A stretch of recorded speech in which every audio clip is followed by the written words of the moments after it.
এখন শুনবেন বাংলায় স্থানীয় সংবাদ। আসসালামু আলাইকুম। আজ মঙ্গলবার 23শে বৈশাখ, 7ই জিলকাদ, 6ই মে। বাংলাদেশ বেতার রাজশাহী। স্থানীয় সংবাদ পড়ছি মাহমুদ শওকাত। আসন্ন পবিত্র ঈদুল আজহাকে সামনে রেখে বগুড়ার খামারে খামারে প্রস্তুত করা হচ্ছে কোরবানির পশু। জেলায় এবার কোরবানির পশুর চাহিদার বিপরীতে প্রস্তুতকৃত পশু বেশি বলে জানিয়েছে জেলা প্রাণী সম্পদ অফিস।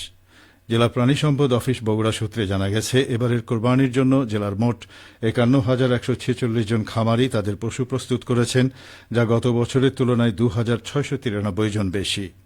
গত বছর জেলায় খামারির সংখ্যা ছিল ৪৮,৪৫৩ জন। প্রস্তুতকৃত পশুর সাথে এবার বেড়েছে কোরবানির পশুর চাহিদাও। গত বছর পশুর চাহিদা ছিল ৭,০৫,২৬০টি। চলতি বছর জেলায় কোরবানির পশুর চাহিদা ধরা হয়েছে ৭,০৯,০১০টি, যা গত বছরের তুলনায় ৩,৮৫০টি বেশি।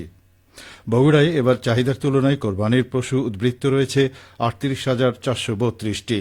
বগুড়ার অতিরিক্ত প্রাণী সম্পদ কর্মকর্তা ডা নাসরিন পারভিন বলেন, বিগত কয়েক বছরের ধারাবাহিকতায় এবারও বগুড়ায় কোরবানির পশুর চাহিদার তুলনায় প্রস্তুতকৃত পশুর সংখ্যা বেশি। আগের যে কোনো সময়ের চেয়ে বগুড়ার খামারি ও পশু প্রতিপালনের পরিমাণও বেড়েছে। ক্ষতিকর ওষুধ ব্যবহার করে পশু মোটা তাজাকরণের প্রবণতা নেই বললেই চলে। নাটোর জেলা তথ্য অফিস জনসচেতনতামূলক চলচ্চিত্র প্রদর্শন করেছে। বার্ষিক কর্মসম্পাদন চুক্তির আওতায় গতকাল সন্ধ্যায় গুরুদাসপুর উপজেলার চন্দ্রকোলা উচ্চ বিদ্যালয় প্রাঙ্গণে এই প্রদর্শনীর আয়োজন করা হয়। বৈষম্যহীন বাংলাদেশ বিনির্মাণে করণীয়, নিপা ভাইরাস প্রতিরোধ, মাদক ও সন্ত্রাস জঙ্গিবাদ নির্মূল, শিক্ষা বিস্তার এবং যৌতুক ও বাল্যবিবাহ প্রতিরোধ ইত্যাদি সমসাময়িক বিভিন্ন বিষয়ভিত্তিক চলচ্চিত্র উপস্থাপন করা হয়। জেলা তথ্য অফিসার মোহাম্মদ আবদুল আওয়াল জানান, জনসচেতনতা সৃষ্টির লক্ষ্যে জেলা তথ্য অফিস প্রচারণামূলক বিভিন্ন কর্মসূচি বাস্তবায়ন করে যাচ্ছে।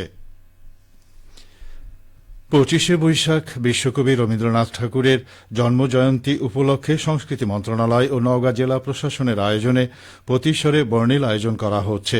গতকাল কাছারিবাড়ি অনুষ্ঠান মঞ্চ ও আশেপাশের স্থাপনাসমূহ পরিদর্শন করেছেন জেলা প্রশাসক মোহাম্মদ আবদুল আওয়াল। পরিদর্শনে গিয়ে তিনি স্থানীয় বাসিন্দাদের সাথে কথা বলেন এবং আয়োজনের প্রস্তুতির অগ্রগতি সহ সার্বিক বিষয়ে খোঁজ খবর নেন। প্রতিশ্বরে সুষ্ঠুভাবে এবং উৎসবমুখরভাবে রবীন্দ্র জন্মজয়ন্তী উদযাপন করতে মাঠ প্রশাসন ও সংশ্লিষ্ট সকলের প্রতি বিভিন্ন গুরুত্বপূর্ণ দিক নির্দেশনা প্রদান করেন তিনি। এদিকে উৎসব উপলক্ষে বিশ্বকবির স্মৃতি বিজড়িত কাছারিবাড়ি, দেবেন্দ্র মঞ্চ ও অন্যান্য স্থাপনাসমূহ সাজানোর কাজ জোরে সোরে চলছে। অনুষ্ঠানে আগতদের সুবিধার্থে বিভিন্ন ব্যবস্থা নেওয়া হচ্ছে বলেও জানানো হয়েছে।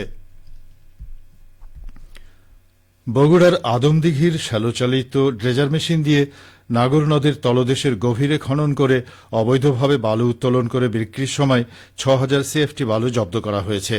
গতকাল উপজেলার চাঁপাপুর নাগর নদের শ্মশানঘাটি এলাকায় ভ্রাম্যমাণ আদালত পরিচালনার মাধ্যমে এসব বালু জব্দ করেন সহকারী কমিশনার ভূমি ও নির্বাহী ম্যাজিস্ট্রেট মাহমুদা সুলতানা। এ সময় বালু উত্তোলনকারীরা পালিয়ে যায়। সিরাজগঞ্জের কাজীপুরে অভ্যন্তরীণ বোরো ধান ও চাল সংগ্রহ অভিযান শুরু হয়েছে। গতকাল উপজেলার মেঘাইয়ে খাদ্য গুদামে ধান চাল সংগ্রহ অভিযানের উদ্বোধন করা হয়। ধান ও চাল সংগ্রহ অভিযান উদ্বোধন করেন কাজীপুর উপজেলা নির্বাহী অফিসার দেওয়ান আকরামুল হক। এ সময় উপস্থিত ছিলেন উপজেলা খাদ্য নিয়ন্ত্রক মোহাম্মদ শফিকুল আলম, কাজীপুর খাদ্য গুদামের ভারপ্রাপ্ত কর্মকর্তা মোহাম্মদ ওয়ালিউর রহমান, উপজেলা কৃষি কর্মকর্তা কৃষিবিদ শরীফুল ইসলাম প্রমুখ। চলতি মৌসুমে সিরাজগঞ্জের কাজীপুর উপজেলায় ৩৬ টাকা কেজি দরে ৫৮৭ মেট্রিক টন ধান ও ৪৯ টাকা কেজি দরে ১২১১ মেট্রিক টন চাউল সংগ্রহ করা হবে। আগামী ৩১ আগস্ট শেষ হবে বোরো ধান ও চাল সংগ্রহ অভিযান। বগুড়ার কাহালু উপজেলায় ইতোমধ্যে বোরো ধান কাটা মাড়াইয়ের কাজ শুরু হয়েছে।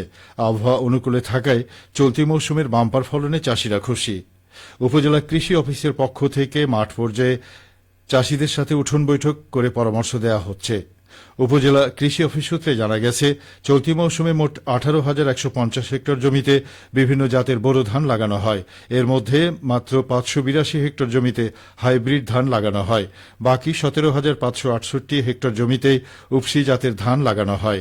হাইব্রিড ধান এখনও না পাকলেও অধিকাংশ জমির উপসি জাতের ধানে পাক ধরেছে। চলতি মৌসুমের বোরো ধানের লক্ষ্যমাত্রা ধরা হয়েছে 1,08,865 টন। সূত্র মতে বাম্পার ফলন হওয়ায় সামনে প্রাকৃতিক কোনো দুর্যোগ না হলে চলতি মৌসুমে বোরো ধানের লক্ষ্যমাত্রার চেয়ে বেশি ধান উৎপাদন হবে। চাষিরা জানান, গত বছরের চেয়ে চলতি মৌসুমে বোরো ধানের ফলন অনেক ভালো হয়েছে। সবশেষে আবহাওয়া। আজ সকাল 6টায় রাজশাহীতে তাপমাত্রা ছিল 22.8 ডিগ্রি সেলসিয়াস। এ সময় বাতাসে আর্দ্রতার পরিমাণ ছিল 96%। রাজশাহী ও পার্শ্ববর্তী এলাকায় আজ সূর্যোদয় হয়েছে ভোর 5টা 26 মিনিটে এবং সূর্যাস্ত সন্ধে 6টা 37 মিনিটে। সংবাদ শেষ হল। আমাদের পরবর্তী স্থানীয় সংবাদ দুপুর 12টা 10 মিনিটে।